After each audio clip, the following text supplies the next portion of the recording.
Je suis content de vous voir. Vous savez, quand je circule parfois dans la région, ça m'arrive de prendre une grande descente ou venir de l'autre côté. Il y a un gauche-droite, en droite-gauche, ça dépend comment on vient. Et chaque fois que je passe là-devant, je dis courtement, Seigneur, tu les bénis, Seigneur, tu les bénis.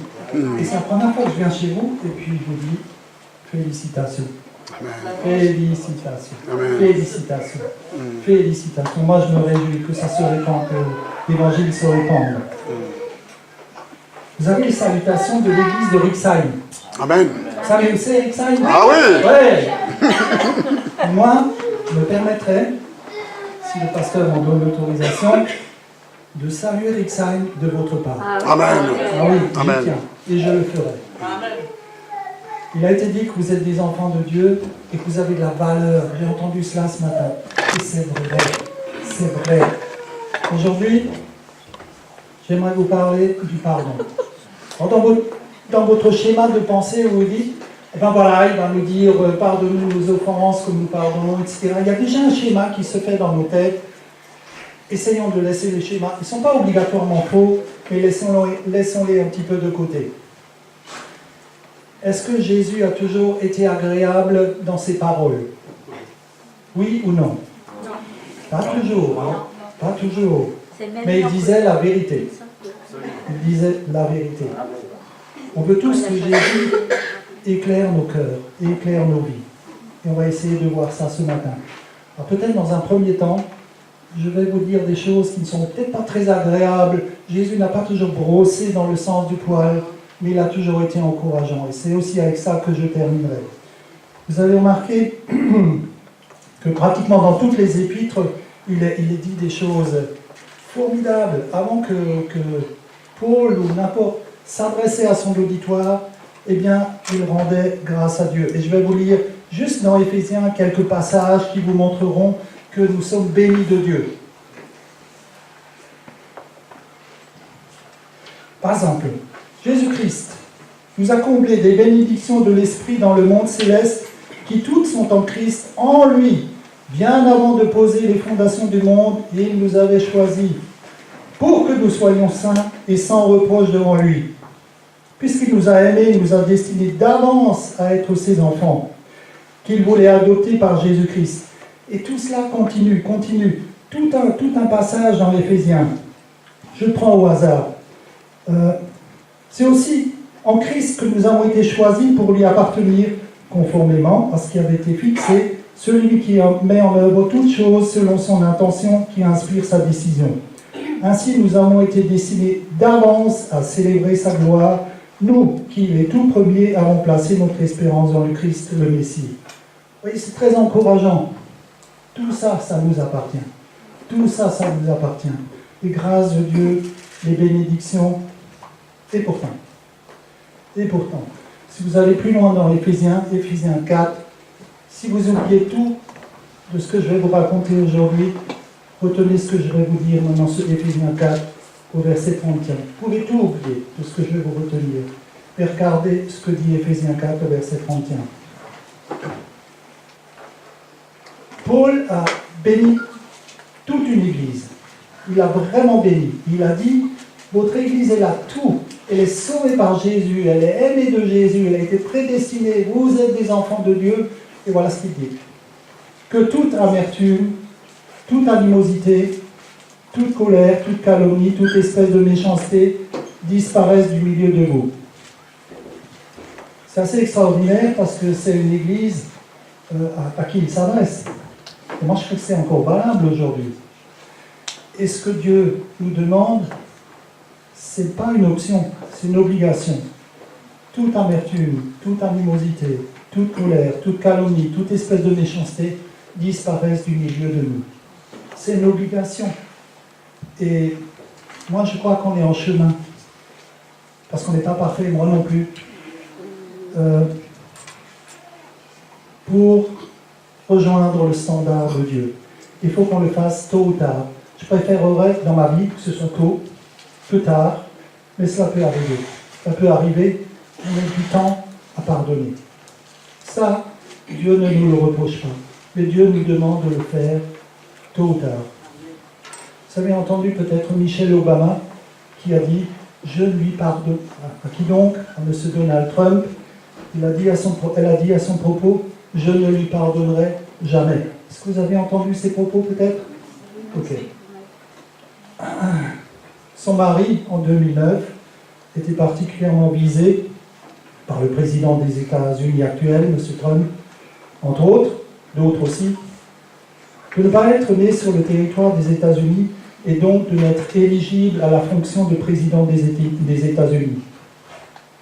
Donc, voilà pourquoi Michelle Obama a été poussé à dire « Je ne lui pardonnerai jamais ». Mais ça, ce n'est pas la volonté de Dieu. Ça, ce n'est pas le style de Dieu. Donc, si Paul a écrit ces versets à l'Église, c'est aussi valable pour nous, parce que c'est une réalité. C'est une réalité. Nous avons un accusateur. Nous avons un accusateur qui se sert de ces choses-là. Il est dit dans Apocalypse 12, verset 10, « Car l'accusateur de nos frères, celui qui joue et nuit, les a accusés devant Dieu, a été jeté hors du ciel. » Alors vous demandez, mais attendez voir Gilbert, Satan il a été éjecté du ciel. Mais comment il fait alors? Comment il fait?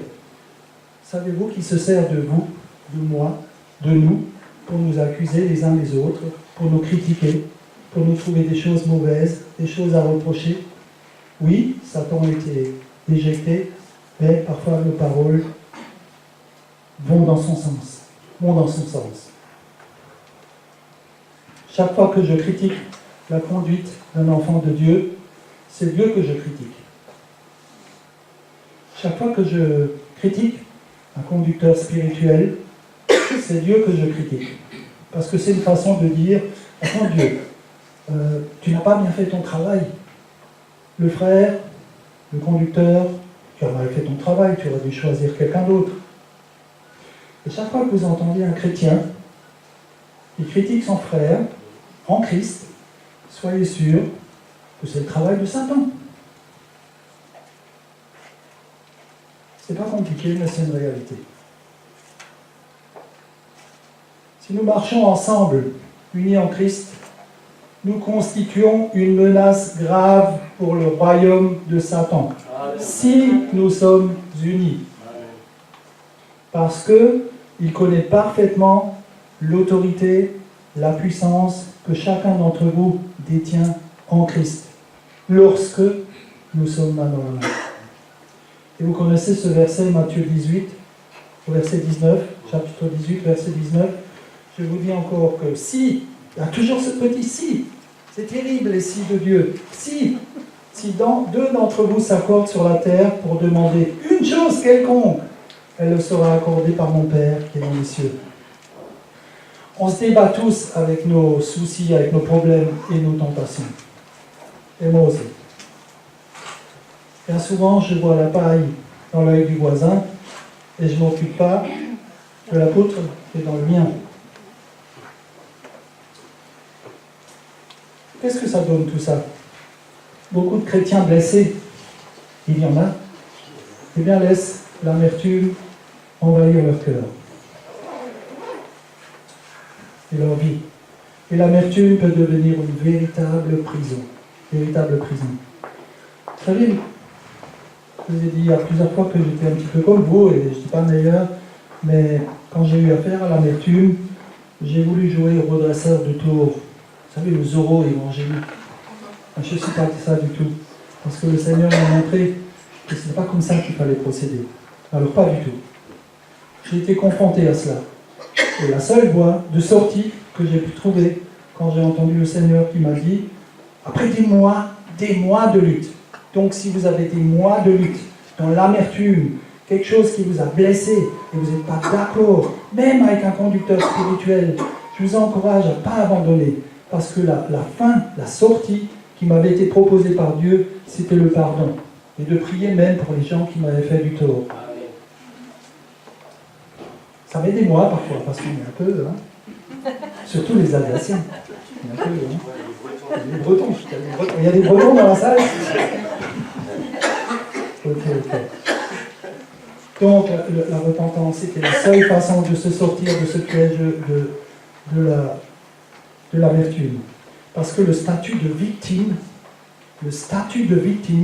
ne me donne pas le droit de juger et de condamner ceux qui nous ont et qui m'ont fait souffrir et qui vous ont fait souffrir.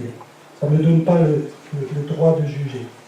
Matthieu 7, verset 2, « Car vous serez condamnés vous-même de la manière... » À la place de condamner, on peut aussi dire juger. C'est peut-être un peu moins lourd que condamner, mais c'est quand même très sérieux.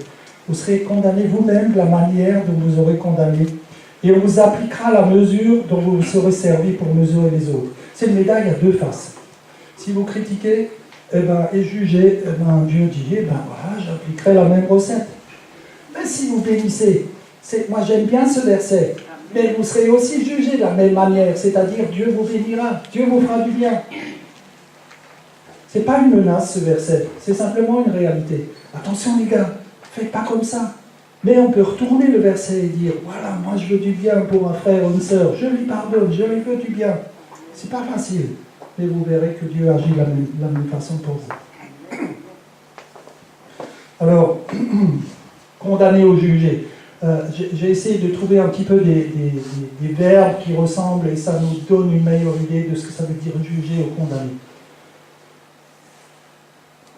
Je pense que quand on a été blessé, on peut aussi s'exprimer. On peut aussi dire ce qui nous a fait du mal. Choisissez bien les personnes à qui vous le dites, et pas une multitude. Vous pouvez avoir une personne de confiance. Ça peut être votre femme, ça peut être votre mari, ou quelqu'un d'autre, ou des amis. Il n'est pas interdit d'en parler. Mais attention, parler, ce n'est pas, par exemple, accabler, bannir, blâmer, désavouer, maudire, rejeter, sanctionner, sévir. Ça vous donne une idée du jugement ou la condamnation que nous pourrions mettre en route. Si nous jugeons, si nous nous vengeons nous-mêmes, en quoi sommes-nous différents? En quoi sommes-nous différents de ceux qui font le mal? Parce que là, les amis, c'est la loi, œil pour œil, dent pour dent. Souvent, on retrouve ça enfin souvent, c'est marqué dans l'Ancien Testament, et pourtant, dans l'Ancien Testament, il est dit, Lévitique 19, verset 18, « Tu ne te vengeras point, tu ne garderas point de rancune contre les enfants de ton peuple, tu aimeras ton prochain comme toi-même, je suis l'Éternel. » Et ça fait du bien. Même là où est citée la loi, Dieu demande qu'on aime le prochain. Et Jean 1, au verset 17, dira, car la loi a été donnée par Moïse, et la grâce et la vérité sont venues par Jésus-Christ. Et c'est vrai que cette grâce de Jésus-Christ doit nous encourager à pardonner. Elle doit nous encourager à pardonner, parce que Jésus l'a fait avant nous. Il a ouvert le chemin, il a montré l'exemple. Et sachez très clairement que Dieu, vous, nous, moi, nous a rayés de la liste des accusés. Vous n'êtes plus accusés, vous êtes rayés de la liste, inexistant. Vous êtes rayés de la liste des accusés. Alors que dit cette vérité et cette grâce? Romains 12, au verset 14 à 21, demandez à Dieu de faire du bien à ceux qui vous persécutent. Oui, demandez du bien pour eux, ne demandez pas du mal. Partagez la joie de ceux qui sont dans la joie, les larmes de ceux qui pleurent, et les uns pour les autres une égale considération, sans viser ce qui est trop haut. Laissez-vous au contraire attirer par ce qui est humble. Ne le prenez pas pour des sages. Ne répondez jamais au mal par le mal. Cherchez au contraire à faire ce qui est bien devant tous les hommes. Le verset suivant est intéressant, parce qu'il délivre aussi ce verset donne de la liberté. Autant que possible, et dans la mesure où cela dépend de vous, vivez en paix avec tous les hommes. Parce que pour faire la paix, quand il y a un différend, il faut être deux. et si la personne en vous n'accepte pas, il est dit autant que possible. Et dans la mesure où cela dépend de vous, vivez en paix avec tous les hommes.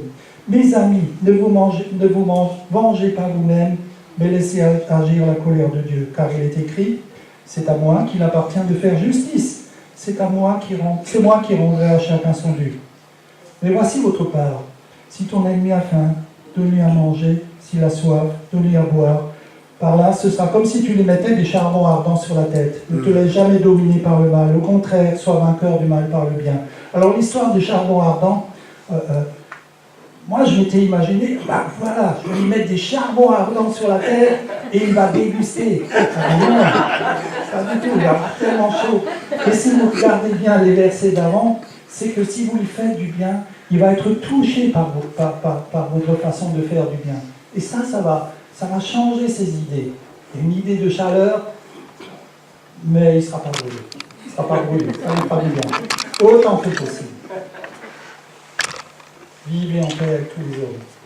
Alors, je vais vous dire un petit peu ce que veut dire pardonner. Moi, ce que ça ne veut pas dire. Pardonner ne veut pas dire approuver la conduite de l'autre. Jésus pardonna à la femme adultère. Est-ce qu'il était d'accord avec elle? Non, pas tout à fait. Hein. Il lui a dit, va, et désormais, ne pêche plus. Là, je te renvoie libre, mais désormais, ne pêche plus. Pardonner n'est pas toujours, malheureusement, synonyme de réconciliation. Je vous l'ai dit, pour se réconcilier, les deux parties doivent se mettre d'accord, ce qui n'est malheureusement pas toujours le cas. Mais autant que possible, faisons notre part. Pardonner ne veut pas dire oublier. Nous ne pouvons jamais oublier les événements marquants de notre vie. Ces derniers mois, je me suis un petit peu intéressé au témoignage des survivants de la Shoah. Mais parmi ces survivants, et même de ceux qui sont décédés, qui ont laissé des écrits, certains ont pardonné. Certains ont pardonné. Et jamais ils pourront oublier. Jamais. Mais d'autres n'ont pas pardonné. Je ne sais pas si vous connaissez le Primo Levi, qui a aussi écrit des livres. Lui, il a dit, je ne pardonnerai jamais.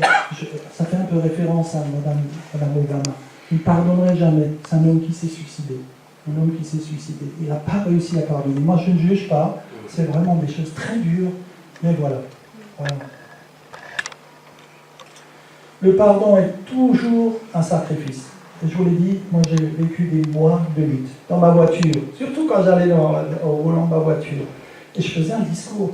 Il m'a dit ça, je vais lui dire ça. Ah ouais, il m'a dit ça, je me dis, moi je vais lui dire ça. Pendant ce temps-là, Dieu ne m'a jamais adressé la parole, il m'a laissé vider mon sac. Et je l'ai vraiment vidé devant Dieu, et il m'a dit, je ne suis pas d'accord avec toi. Je ne suis pas d'accord. Et quand j'ai compris qu'il n'était pas d'accord, j'ai dit, mais la question est enfin venue. Mais qu'est-ce qu'il faut que je fasse? Il m'a dit, tu pries pour lui, tu pries pour cette personne, et tu pardonnes. Ensuite, j'avais le choix d'obéir ou de désobéir. Demandons à Dieu de bénir celui qui nous a fait souffrir. C'est entrer dans une autre dimension spirituelle. Parce que nous commençons à nous conduire comme Jésus l'a fait. Et nous commençons à vraiment lui ressembler. Et ça, c'est possible, avec l'aide de Dieu. Sans l'aide de Dieu, vous pouvez oublier. Mais avec l'aide de Dieu, et on a l'aide de Dieu. Je vous ai lu tous ces passages avant. Nous sommes bénis, Dieu nous a sauvés, nous sommes ses enfants. Croyez qu'il va laisser tomber ses enfants? Non. Et là, j'ai mis en grâce ma feuille, parce que, 2 Corinthiens 5, verset 17, si quelqu'un est en Christ, n'oublie pas, en Christ, il est une nouvelle créature.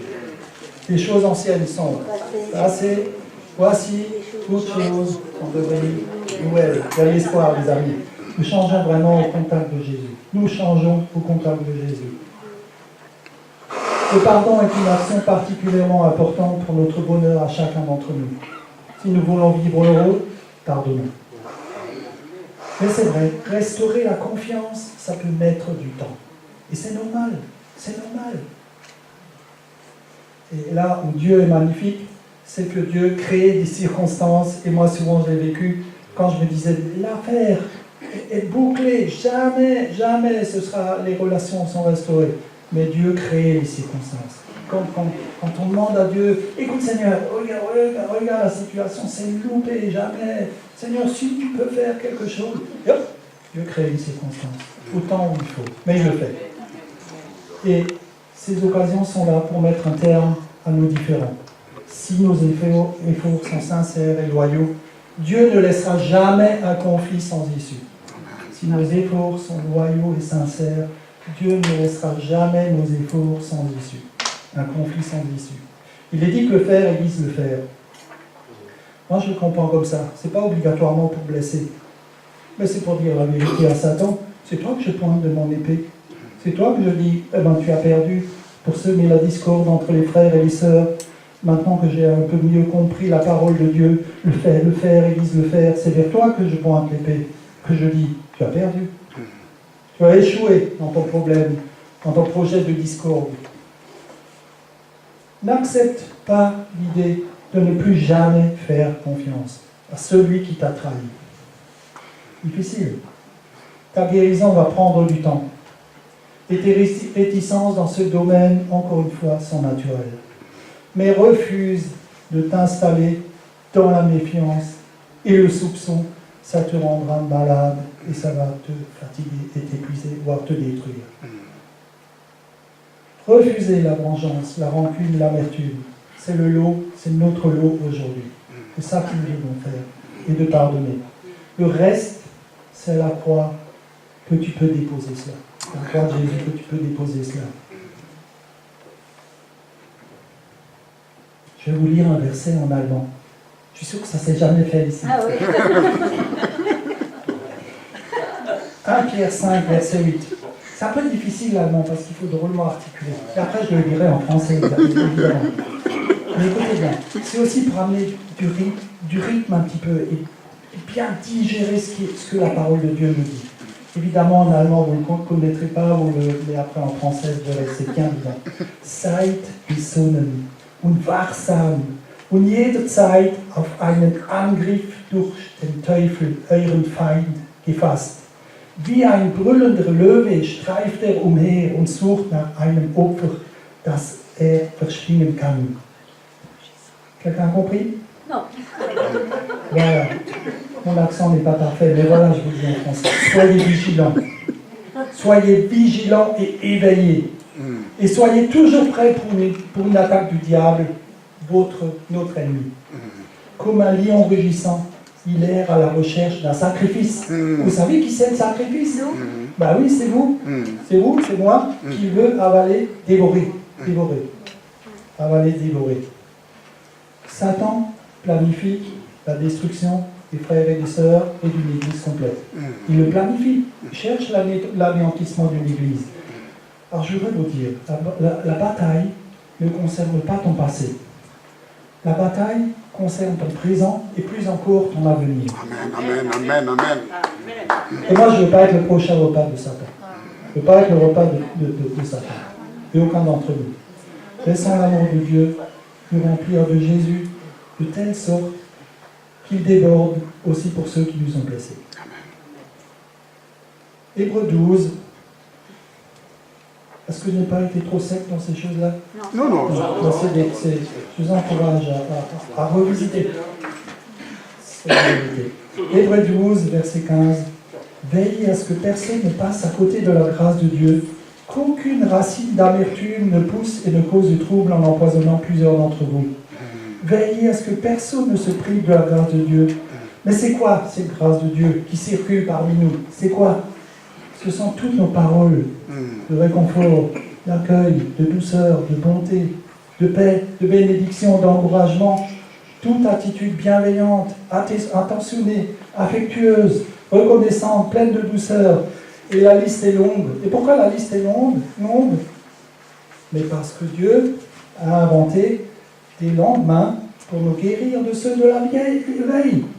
Tout ce qui s'est passé aujourd'hui, où ça s'est mal passé, demain, Dieu crée d'autres choses. Un jour, j'ai entendu un pasteur, John Edwards, je ne sais pas si vous le connaissez, ok. Et il a dit la chose suivante. Le soir, je fais le bilan, et il a dit la chose suivante. Écoute Seigneur, aujourd'hui j'ai complètement ça a complètement foiré la vie, ce que j'ai fait. Oui, mais demain on recommence ensemble. Gardez cela en tête. Si vous avez loupé une journée, c'est pas grave, les amis. Dieu est là pour nous pardonner. Et demain, on recommence au plus belle.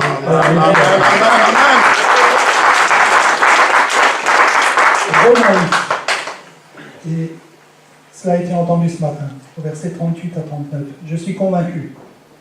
Voilà quelqu'un qui dit les choses. Je suis convaincu. Lui-même et nous aussi devons être convaincus que ni l'amour, ni la vie, ni les anges. Vous savez, quand je lisais ça, moi je prends un raccourci. Je ne lis même pas toutes ces choses-là, parce qu'à la fin, il est marqué, il n'y a aucune créature. Je fais un raccourci, moi. Je me dis, écoute, Seigneur, pas besoin de savoir que c'est les anges, les principautés, aucune créature. Tout est dans le même sac, rien ne pourra nous séparer de l'amour de Dieu. C'est en Jésus-Christ. Et ça, c'est important. Rien ne peut empêcher Dieu de m'aimer. Lorsqu'il nous arrive de pécher et de manquer le but envers Dieu, ne perdons pas la réalité de son amour pour nous. C'est important. Amen. Proverbe 24, verset 16 dit, car même si le juste tombe 7 fois, il se relèvera. Alléluia. Alors que les méchants s'effondrent dans le malheur. Ils tombent à cause de quoi? À cause de quoi tombe le juste 7 fois? Ça peut être un grand malheur. Un grand malheur, un décès, une maladie. Ou alors un péché, qui est aussi un grand malheur. Parce qu'à la croix, Jésus a été crucifié à cause de ce grand malheur, de ce péché, de notre péché. Ça, c'est encore un plus grand malheur, et il a payé pour nous. Donc, même si tu es désobéissant, Jésus t'aimera quand même. Amen. Tu peux faire ce que tu veux, parce que Dieu, il a un amour acharné. Il ne te lâche pas les baskets. L'amour de Jésus est inconditionnel. Cousin n'était pas avec, mais lors d'un voyage dans les années 90, j'avais été en Roumanie et avec un ami, nous étions dans un bus et les autres frères étaient dans une église orthodoxe en train de prêcher et le thème était le bon samaritain.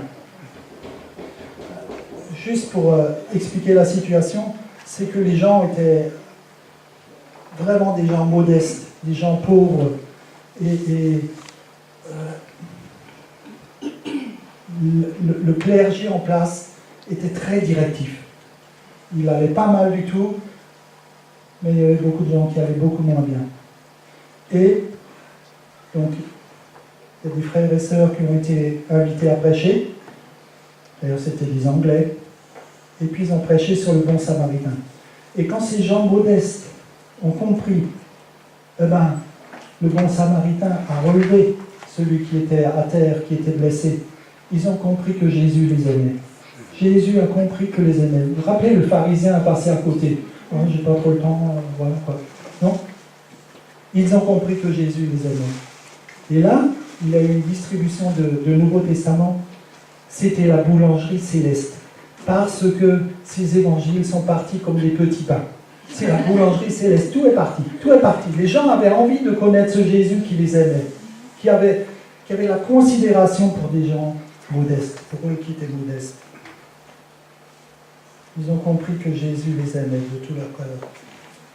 De tout son cœur. L'amour inconditionnel de Dieu. Écoutez bien. Si Dieu nous jugeait selon nos critères humains, nous serions sauvés une minute et condamnés une minute plus tard. Vous êtes d'accord? Avec notre façon de voir, de juger, critiquer, on serait sauvés une minute et tout de suite après on serait condamné. Nous aurions besoin de nous convertir 10 fois par jour et nous serions repoussés plus que 10 fois par jour. Combien de fois Pierre a trahi son Seigneur? 3 fois. Judas, une seule fois. Ils ont eu en commun la trahison. Et la différence, c'est la repentance. Et le pardon qui a relevé Pierre. Et c'est ça que nous devons faire. Amen. Pardonner. Judas, il n'a pas cherché le pardon. Il est resté dans son amertume. Vous voyez ce que peut faire l'amertume? Il s'est suicidé. Le pardon ne fait pas oublier le passé. Le pardon ne fait pas oublier le passé, mais il élargit le futur. Il élargit l'avenir. Amen. Quand tu pardonnes, tu ouvres une voie pour ton avenir. Oh oui. Amen.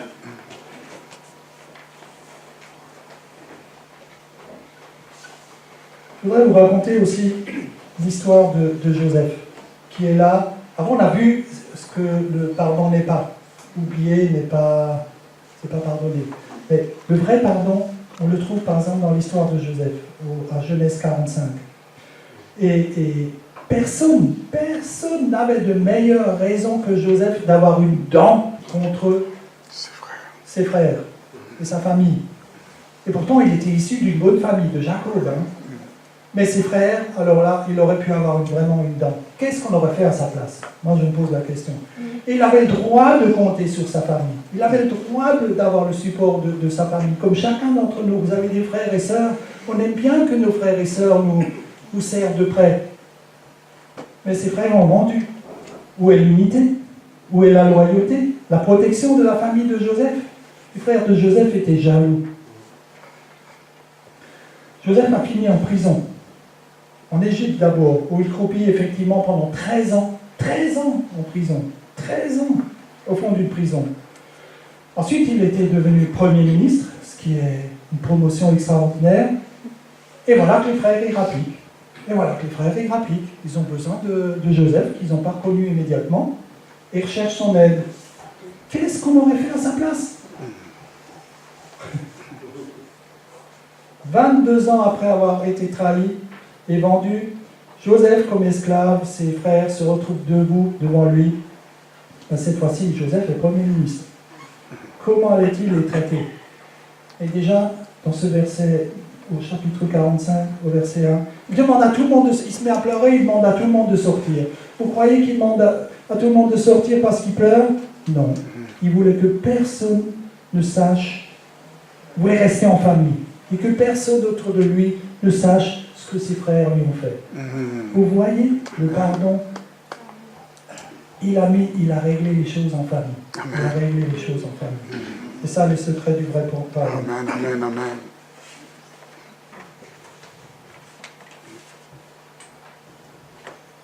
Obéir à Dieu, quand il nous ordonne, c'est un verbe qu'on n'aime pas entendre, ordonner. Et Dieu vous aime. Et s'il vous ordonne, et s'il m'ordonne, c'est pour mon propre bien. Donc, s'il me donne, si vous préférez, l'excellent conseil de montrer de la bonté et de la miséricorde à celui qui nous a fait du mal, c'est pas facile. C'est vrai. Et c'est exactement ce que Joseph a fait. C'est exactement ce que Joseph a fait. Et Jésus, il a fait de même. Et même mieux. Et il nous demande le bon conseil, il nous ordonne de nous conduire de la même façon aujourd'hui. Dieu en sait assez sur nous, particulièrement sur moi, pour m'accabler à jamais. Mais vous ne trouvez pas, et ça je l'en suis infiniment reconnaissant, il ne va pas vous dévoiler mes péchés. Et il ne va pas dévoiler vos péchés à vos voisins. Il ne va pas les dévoiler. Il n'est pas sous silence. Il n'est pas sous silence. Quand c'est pardonné, c'est pardonné. Amen. Une petite leçon à retenir pour nous. Colossiens 3, verset 13. Supportez-vous. Ça ne veut pas dire supportez-vous à peine parce que le voisin vous. Voilà. Supporter, c'est la notion de porter, de supporter. Soyez des supporters les uns des autres. Et si l'un de vous a quelque chose à reprocher à l'autre, pardonnez-vous mutuellement. C'est assez curieux parce que souvent dans ces sortes de choses-là, le commandement, Dieu ne donne pas la solution comment il faut faire. Tu dois faire ceci, tu dois dire cela. Non, il le dit. Chacun a assez d'intelligence et assez original et assez sensible par l'Esprit Saint pour faire à sa manière ses demandes de pardon. Le Seigneur vous a pardonné, vous aussi, pardonnez-vous de la même manière. Ce n'est pas facile à réaliser. Je le répète plusieurs fois je répète cela. Ce n'est pas facile à faire. Mais quand vous le faites, toutes vos questions disparaîtront. Pourquoi? Pourquoi il m'a fait ça? C'est pas juste, Seigneur, c'est pas juste. Quand vous faites cela, toutes vos questions disparaissent. Et la première personne à être libérée, c'est qui? Nous. C'est nous. Absolument. Alors n'attendez pas trop longtemps. Parce que plus on attend longtemps, parfois ça devient de l'endurcissement. Laissez pas nous endurcir. Éphésiens 4, verset 32, soyez bons et compréhensifs les uns envers les autres, Pardonnez-vous réciproquement comme Dieu vous a pardonné en Christ. Nous sommes sur le chemin où demain nous donne l'occasion de mieux ressembler au Maître. Si vous avez loupé aujourd'hui, je ne dirais pas gloire à Dieu, mais je dirais, tu ne décourages pas mon frère, ma soeur. Demain tu feras mieux, avec l'aide du Seigneur. Amen. C'est un processus. Et si tu regardes, franchement, si chacun d'entre nous on regarde en arrière, on ne se rend pas compte. Mais grâce à Dieu, beaucoup d'entre nous, tous, ont fait des progrès. Oui, non, vous n'êtes plus les mêmes. Vous n'êtes plus les mêmes. C'est à cause de ça que moi, je me sens bien en famille avec vous. Il y a une résonance. Amen. Je sais que je ne suis pas jugé. Je sais que même si je dis un petit peu quelque chose de travers ce matin, vous n'allez pas me fusiller. Vous savez, vous savez, vous allez dans d'autres endroits, c'est le cas de Carnet en politique. Carnet en politique, on s'en sort plus. On s'en sort plus. On a tellement besoin de se pardonner les uns les autres. Amen. Tu n'es plus le même. Et demain, tu seras encore mieux. Ton passé est révolu. D'ailleurs, c'est tiré d'un chant de Caron Birik, si certains connaissent. Ton passé est révolu, ton avenir est dans sa main, et il fera de nouvelles choses dans ta vie. Amen. Ton passé est révolu. Il ne peut pas le changer. Ton avenir est dans sa main, et il fera de nouvelles choses dans ta vie. Vous êtes vraiment des gens de la maison de Dieu. Et rappelez-vous, c'est sans condition. Dieu vous aime sans condition. Il ne vient pas, nanana, non, il vous aime. On n'a pas l'habitude d'accepter ça. Mais je te demande aujourd'hui, accepte ça simplement. Cherche pas midi à 14h. Dieu t'aime. C'est comme ça. C'est comme ça. On ne comprend pas. Parce qu'on ne vit pas tous les jours. Mais c'est comme ça. Sachez que vous avez tous accès aux grâces de Dieu. Tous, vous avez accès aux grâces de Dieu. Vous avez de la valeur. J'aimerais terminer avec une petite prière et je laisserai ensuite la parole à Daniel. Peut-être une prière qui synthétise ce que je vous ai dit ce matin. Même si ça vous semble... J'ai démarré avec des choses un peu délicates. Pour que toute animosité, toute colère, ça disparaisse. Mais voyez bien comment Dieu nous aime. Et ça nous donne l'occasion de réussir. Seigneur, je sors de l'amertume et je marche avec toi. Avec toi. Avec toi, il y a l'assurance, la paix et la victoire. Seigneur, je décide de pardonner avec ton secours. Je décide dans la foi de repartir vers la confiance. Mais tu sais mes réticences profondes. Je veux néanmoins m'installer dans ces décisions de pardonner. Et je te prie de guérir mon cœur. Amen. Amen. Merci à vous. Amen.